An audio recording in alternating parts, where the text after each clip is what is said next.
حي عابدين بالنسبة للي ساكنين فيه بيمثل العشق والحب الشديد والانتماء لكل ركن من أركانه. مكان فعلا تحبه أول ما رجليك توديك هناك. مكان فيه قصر من قصور ألف ليلة وليلة. رحلتنا النهاردة هتكون في شارع من أشهر شوارع عابدين، وهو شارع الشيخ ريحان. فلو كنت جديد في القناة اعمل سبسكرايب وفعل زر الجرس عشان يجيلك جديد جولاتنا ورحلاتنا أول بأول. ويلا بينا بسرعة نبدأ جولتنا ورحلتنا النهاردة.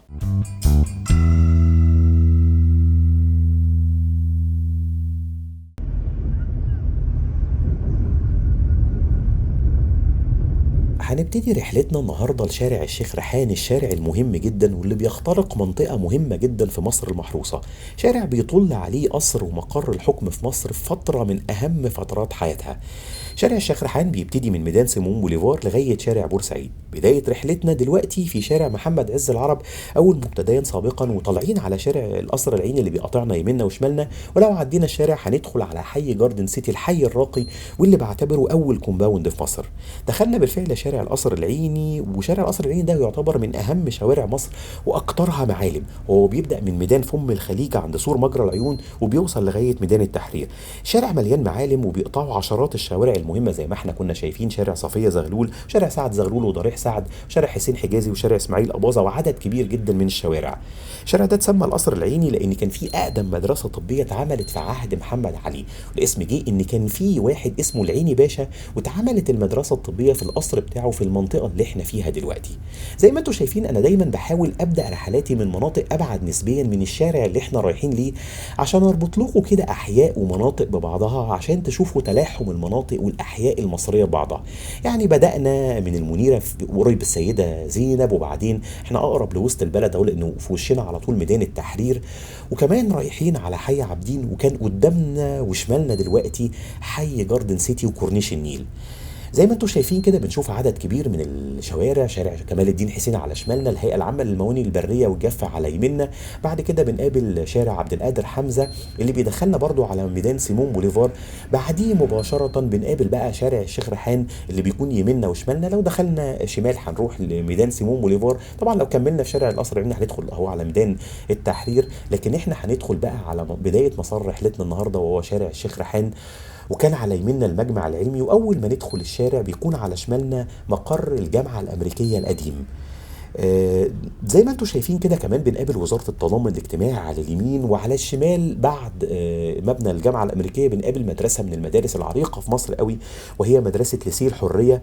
وكمان بنقابل عدد من الشوارع يميننا وشمالنا بتدخلنا على باب اللوق ووسط البلد. ناحيه الشمال كل ناحيه الشمال دي بتدخلنا على باب اللوق وشارع التحرير، وكل الشوارع اليمين دي بتدخلنا على لازغلي. الشارع اللي احنا فيه دلوقتي ده زي ما انتم شايفين كده في مجموعة من المعالم والمباني القديمة اللي انتم شايفينها دلوقتي اهو. وبيقابلنا دلوقتي يمنا وشمالنا شارع الفلكي، وبعد شارع الفلكي هيقابلنا شارع منصور. زي ما انتم شايفين على شمالنا في مجموعة من العجل الراكن ده، وهو بيتبع مشروع كايرو بايك اللي بدأ ينتشر في وسط البلد وبقى ليه محطات كتيرة جدا في المنطقة دي. الفيلا اللي موجودة دي، الفيلا دي بتاعت واحد اللي هي مع تقاطع شارع منصور، بتاعت واحد اسمه محمد فايض باشا، واللي كان وزير للاوقاف ومحافظ للبحيره.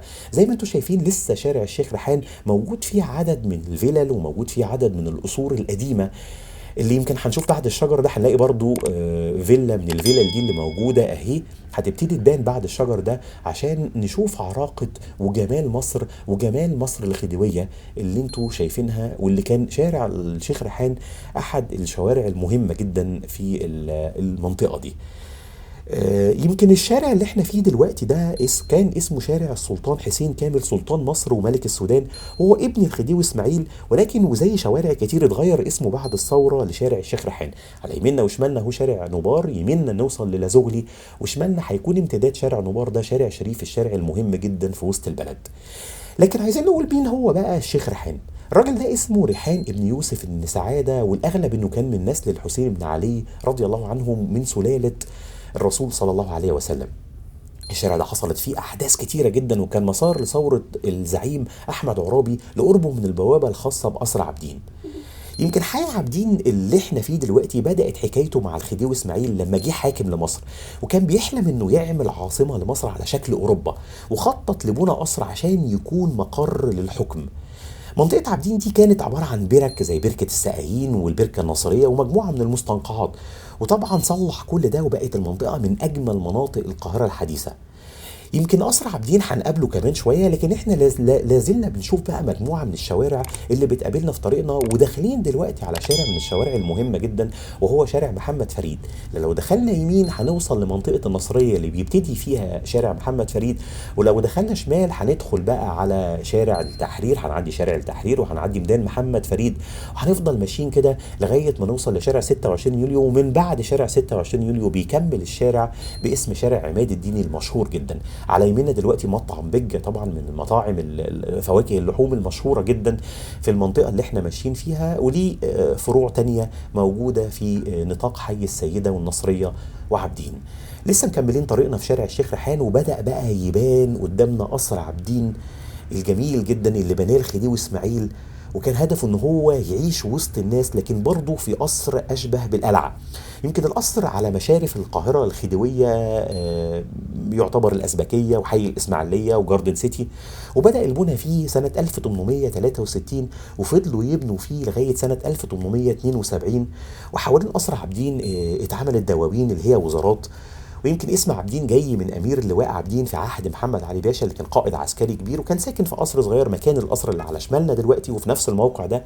وبعد ما مات اشترى الخديوي اسماعيل الارض من ارمله عابدين. على يميننا دلوقتي مطعم وجزاره الرفاعي المشهوره جدا بتاع الحواوشي المشهور جدا في شارع الشيخ ريحان. وبعد القصر اهو الجزء اللي على شمالنا دلوقتي ده هو شارع جامع عابدين، وهو الشارع اللي فيه الباب بتاع متاحف قصر عابدين الجميله اللي بدعوكم كلكم انكم تزوروها.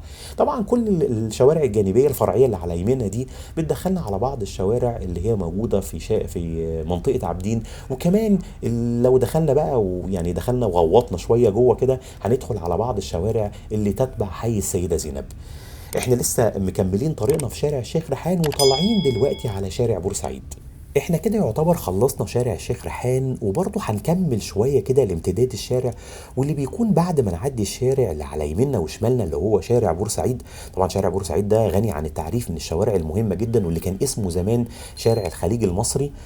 طبعا شارع بورسعيد لو كملناه على طول ناحيه اليمين هنوصل لميدان السيده زينب، ونهايه شارع بورسعيد من الجانب الاخر هيكون في الزاويه الحمراء.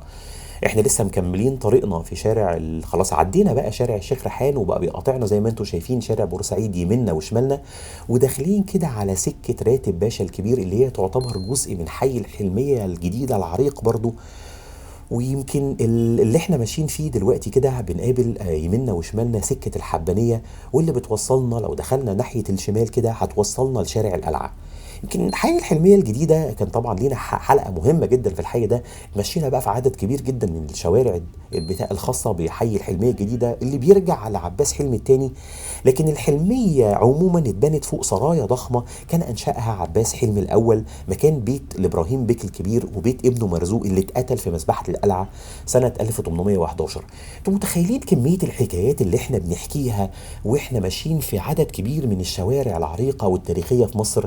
حاجة يعني تدعو للفخر ان احنا مصريين، ولازم نعتز بمصريتنا، ولازم نهتم اكتر واكتر ببلدنا، ولازم نهتم اكتر واكتر بزيارات المناطق المهمة في بلدنا، ونتمشى في شوارع بلدنا ونستمتع باهل مصر الطيبين اللي ماشيين يمنا وشمالنا دلوقتي.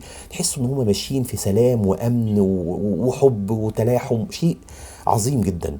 ما زلنا ماشيين في سكه راتب باشا الكبير، على يميننا اسم الدرب الاحمر. دخلنا على الميدان كده اللي فيه مهنا بتاع الشاورما المشهور في المنطقه دي في منطقه الحلميه، هو حي جميل جدا مميز بعدد كبير من القصور اللي اتبنت، وكان حي للبهوات والبشوات لفتره كبيره من الزمن. عايز اقول لكم بالفعل ان حياه المصريين في القاهره كانت في حدود المناطق اللي بنعدي منها في جولاتنا داخل القاهره الخديويه، والمناطق المتفرعه منها واللي موجوده على حدودها، مناطق مليانه زي ما بقول لكم بحبق التاريخ، ومليانه بالطيبه والشهامه والرجوله والنخوه. ناس عايشين زي ما بنقول لبعض، عارفين بعض بالاسم مهما بعدت المسافات. احنا دلوقتي بقينا في شارع علي باشا وقربنا من نهاية رحلتنا، وهيقابلنا في الوش على طول كده هو هيكون شارع القلعة يمنا وشمالنا. اتمنى ان رحلتنا النهاردة اللي ما كانتش طويلة، اتمنى ان الرحلة تكون عجبتكم. ولو عجب الفيديو ما تنساش تعمل سبسكرايب وتفعل زر الجرس عشان يجيلك جديد جولاتنا ورحلاتنا اول باول، وتعمل لايك للفيديو عشان ينتشر بشكل كبير. ومتشكر ليكم جدا، والسلام عليكم ورحمة الله وبركاته.